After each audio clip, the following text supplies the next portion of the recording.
Hello विद्यार्थी मित्रों, एज्युकटेकनो channel में आपનું स्वागत है। आज આપણે શીખવાના છીએ ધોરણ 6 વિષય હિન્દી પાઠ 1 દયાલુ શિકારી પાઠ 1 ના સ્વાધ્યાયન પોથીના તમામ પ્રશ્નોના જવાબની અહીં આપણે સમજ મેળવીશું। આ વિડિયોનો હેતુ વિદ્યાર્થીઓ માત્ર સરળતાથી સમજીને લખી શકે તે માટેનો છે, તેથી વિદ્યાર્થી મિત્રો દરેક પ્રશ્નોના જવાબ વિડિયોમાંથી જોઈને લખવાને બદલે તમારા વિચારો મુજબ જવાબ લખવા પણ જરૂરી છે। તો ચાલો શીખીએ પાઠ 1 દયાલુ શિકારી, જે ચિત્રપાઠ છે। सर्वप्रथम प्रश्न नंबर 1, नीचे दिए गए चित्र को देखकर प्रश्नों के सही विकल्प चुनकर चौरस में सही लिखिए।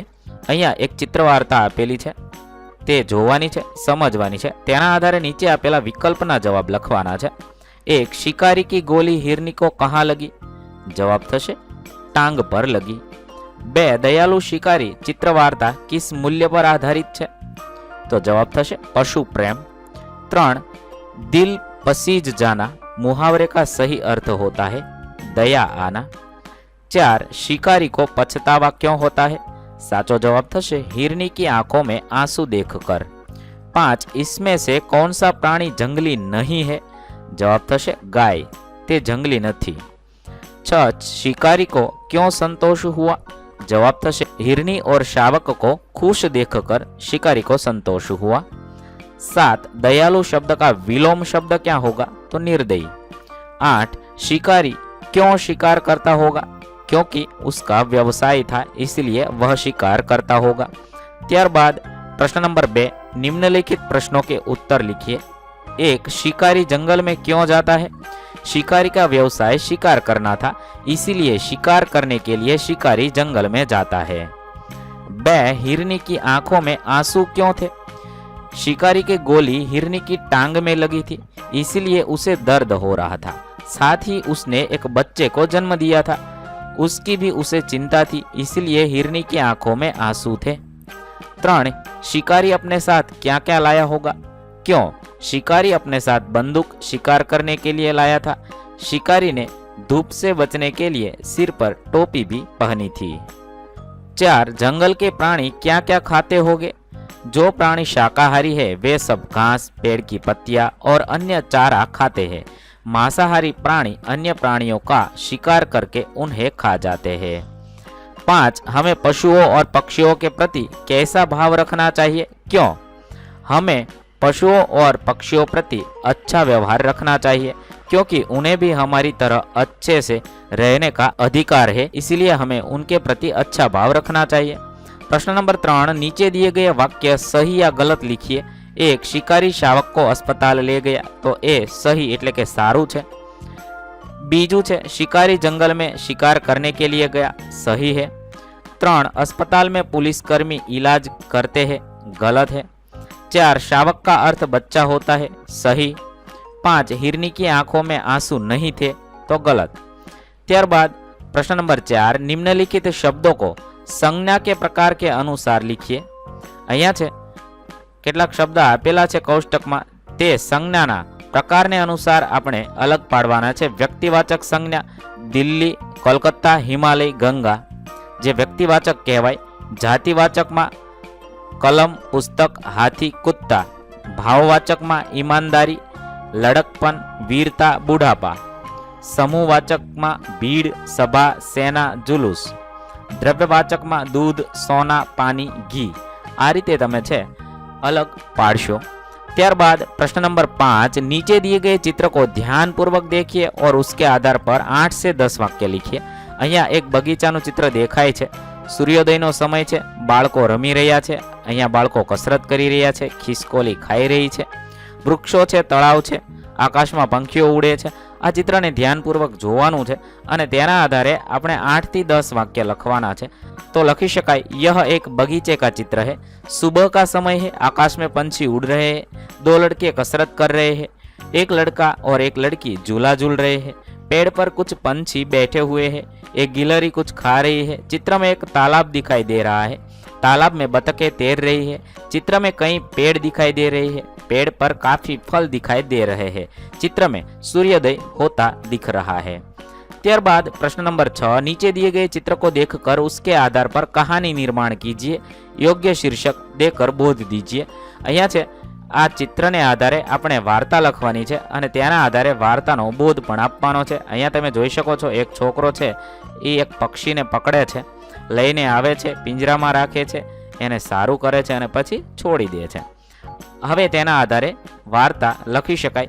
दयालु लड़का और पंछी. एक दिन रमन नाम का एक लड़का सैर पर जा रहा था. उसे रास्ते में एक चिड़िया दिखी. चिड़िया को चोट लगी थी. रमन उस चिड़िया को अपने साथ घर ले आया. उस चिड़िया को उसने दवा लगाई और उसे एक पिंजरे में रख दिया. वह चिड़िया को समय से खाना और पानी देता था. कुछ दिनों में चिड़िया ठीक हो गई. एक दिन रमन ने बहुत सी चिड़िया को उड़ते देखा. उसने अपने चिड़िया का पिंजरा खोलकर उसको भी उड़ा दिया ताकि वह अपने साथियों के साथ खुश रहे. હવે વાર્તાના આધારે બોધ લખી શકાય. आजादी सभी जीवों को अच्छी लगती है. प्रश्न नंबर 7. नीचे दिए गए नाम के स्थान पर पशुओं और पक्षियों के चित्र ढूंढ कर चिपकाइए. અહીંયા પશુઓ અને પક્ષીઓના નામ આપ્યા છે, જેમ કે મોર, શેર, હાથી. તેનું ચિત્ર તમારે ક્યાંકથી શોધવાનું છે અને અહીંયા આપેલા ખાનામાં ચોંટાડવાનું છે. જે નામ આપ્યું છે તેનું ચિત્ર ચોંટાડશો. ત્યારબાદ પ્રશ્ન નંબર 8. चित्र ए और बी को ध्यान से देखकर उसके दोनों में से 5 भेद ढूंढ कर लिखिए. અહીંયા ચિત્ર એ આપેલું છે તે અને નીચે એક ચિત્ર બી આપેલું છે. બંને સમાન જેવા છે, પરંતુ ક્યાંક ક્યાંક ફેરફાર હશે. તેમાં શું ફેરફાર છે તે અહીંયા નીચે આપણે લખવાનું છે. भेद 1. चित्र 2 में कुत्ता है, चित्र ए में कुत्ता नहीं है. આવી રીતે છે આપણે જે ભેદ છે એટલે કે જે તફાવત છે તે લખવાનો છે. કોઈ પણ 5 તફાવત તમે અહીંયા લખશો. મેં અહીંયા 5 तफावत लख्या है. त्यारबाद प्रश्न नंबर 9. नीचे दिए गए एक एक चित्र को देखकर उसका वर्णन करके कहानी पूर्ण कीजिए और उसे योग्य शीर्षक दीजिए. અહીંયા છે વાર્તા આપેલી છે, શીર્ષક છે બાતુની કછુઆ. તમારે શીર્ષક આપવાનું છે અને તેના આધારે ચિત્રને આધારે વર્ણન કરી વાર્તા લખવાની છે. અહીંયા काचबो और हंस बातों करे छे. तालाब में एक कछुआ रहता था. तालाब के किनारे रहने वाले हंसों से उसकी गहरी दोस्ती थी. तालाब के किनारे तीनों हर रोज खूब बातें करते थे. एक वर्ष उस प्रदेश में जरा भी बारिश नहीं हुई. धीरे धीरे वह तालाब भी सूख गया. अब हंसों को कछुओं की चिंता होने लगी. हंसों ने पानी से भरा एक बड़ा तालाब ढूंढा और कछुओं को वहां से ले जाने की युक्ति सोचने लगी. फिर कछुए ने बताया एक लकड़ी के टुकड़े से लेकर उठाकर उस तालाब तक ले चले. हंसों ने उसकी बात मानी. कहा कि उड़ान के दौरान अपना मुंह बंद रखना होगा. हंस कछुए को लेकर निकले. नगर के लोगों ने कछुए को उड़ता देखकर आश्चर्य हुआ और वे चिल्लाने लगे. कछुआ कुछ बोलने के लिए अपना मुंह खोलता है और आकाश से गिर पड़ा. बहुत ऊंचाई से गिरने के कारण कछुए ने अपना दम तोड़ दिया. आ रीते तमे वार्ता बनावी लखी शको छो. प्रश्न नंबर 10. उचित शब्दों से खाली जगह भरिए और कहानी को पूरा कीजिए. અહીંયા છે શબ્દ કૌંસમાં આપેલા છે તે શબ્દ યોગ્ય શબ્દ મૂકી અહીંયા ઉંદરડાની અને સિંહની વાર્તા આપેલી છે તે પૂર્ણ કરવાની છે. एक शेर था, वह आराम से सो रहा था. तभी एक चूहा आया. चूहा खेलने लगा. शेर की नींद खुल गई. नाराज हो गया. वह गरज कर बोला, मैं तुम्हें खा जाऊंगा. चूहा डर गया. वह बोला, मुझे माफ कर दो. शेर ने कहा, ठीक है, मैं तुम्हें माफ करता हूँ, लेकिन दोबारा ऐसा मत करना. अगर फिर से मेरी नींद खराब की तो मैं तुम्हें खा जाऊंगा. चूहे ने शेर से वादा किया कि वह फिर कभी ऐसा नहीं करेगा. उसने शेर से माफी मांगी और वहां से चला गया. आ रीते तमे आपेली खाली जग्या पूर्ण करशो. कौंसमां आपेला शब्दों उपयोग करी खाली जग्या पूर्ण करवानी छे. त्यारबाद प्रश्न नंबर 11. दिए गए चित्र को ध्यान से देखकर नीचे लिखे वाक्यों को उचित क्रम दीजिए. અહીંયા તમે જોઈ શકો છો સસલો અને કાચબાની એક વાર્તા છે. એના ચિત્ર આપેલા છે. ચિત્ર જોવાના છે, સમજવાના છે. તેના આધારે આ વાર્તાને યોગ્ય ક્રમ આપવાનો છે. તો પહેલું થશે खरगोश और कछुआ अच्छे मित्र थे. बीजું वाक्य થાય खरगोश और कछुए ने दौड़ लगाने की सोची. ત્રીજું वाक्य થશે खरगोश पेड़ की छाया में आराम करने लगा. અને ચોથું वाक्य થશે कछुआ चलता रहा और जीत गया. ત્યારબાદ प्रश्न नंबर 12. निम्नलिखित कहानी को पढ़िए और रिक्त स्थान की पूर्ति कीजिए. प्यासा कौवा. આપેલી છે એ વાર્તા ચિત્રને આધારે પૂર્ણ કરી શકાય એવી છે, તે પૂર્ણ કરવાની છે. किसी एक जंगल में एक कौवा रहता था. एक दिन उसे बड़ी जोर से प्यास लगी. वह पानी की तलाश में बहुत दूर तक उड़ता रहा, परंतु कहीं भी उसे पानी नहीं मिला. जब वह बहुत थक गया तो उसे आखिर में एक घड़ा दिखाई दिया जिसमें थोड़ा सा पानी था. उसने घड़े में अपनी गर्दन डाली, लेकिन पानी की सतह तक चोंच नहीं पहुंच पाई। तभी उसे एक उपाय सूझा।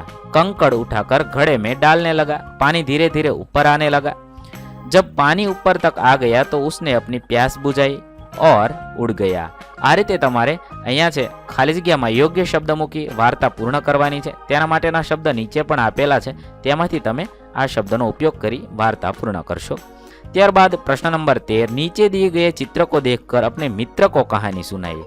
અહીંયા છે તમે જોઈ શકો છો વાંદરાનું કાળજું એ વાર્તા આપેલી છે। વાંદરાની અને મગરના ચિત્ર પણ દેખાય છે, એ ચિત્ર જોવાના છે। પછી તમારે તમારા મિત્રને આ ચિત્રને આધારે વાર્તા કહેવાની છે। તમે આ ચિત્ર વાર્તાને આધારે તમારા મિત્રને વાર્તા કહેશો।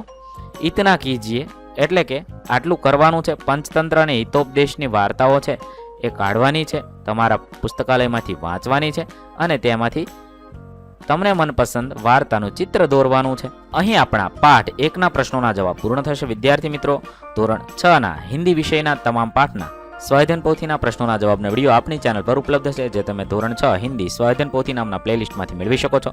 પ્લેલિસ્ટની લિંક વિડીયોના ડિસ્ક્રિપ્શનમાં આપેલી છે। વિડીયોની પીડીએફની જરૂર હોય તો તે તમે આપણી એપ્લિકેશનથી મેળવી શકશો। એપ્લિકેશનની લિંક વિડીયોના ડિસ્ક્રિપ્શનમાં આપેલી છે। વિદ્યાર્થી મિત્રો, આપેલા વિડીયોની જો તમારે પીડીએફની જરૂર હોય તો તમે આપણી એપ્લિકેશન સ્માર્ટ સાથી પરથી મેળવી શકશો। વિદ્યાર્થી મિત્રો, આપણી એપ્લિકેશન સ્માર્ટ સાથી પ્લે સ્ટોરમાં આવી ગઈ છે, જેની અંદર તમે બધા વિભાગ જોઈ શકો છો। તેની અંદર વિવિધ ધોરણ છે। ધોરણ ઉપર ક્લિક કરતા વિવિધ વિષય ખુલશે। વિષય ઉપર ક્લિક કરતા તેની અંદર આવતા પાઠ ખુલશે। તેની અંદરથી તમે પાઠ્યપુસ્તક પણ ડાઉનલોડ કરી શકો છો। તેની અંદર આપેલા પાઠમાં ક્લિક કરતા તમે પાઠની પીડીએફ, સ્વાધ્યાયની પીડીએફ, સ્વાધ્યાયન પોથીની પીડીએફ, પાઠના વિવિધ વિડીયોઝ, સ્વાધ્યાયના વિડીયોઝ, સ્વાધ્યાયન પોથીના વિડીયોઝ બધું જોઈ શકો છો અને ડાઉનલોડ પણ માત્ર એક ક્લિકમાં કરી શકો છો। વિદ્યાર્થી મિત્રો, આપણી એપને સપોર્ટ કરજો, ડાઉનલોડ કરજો।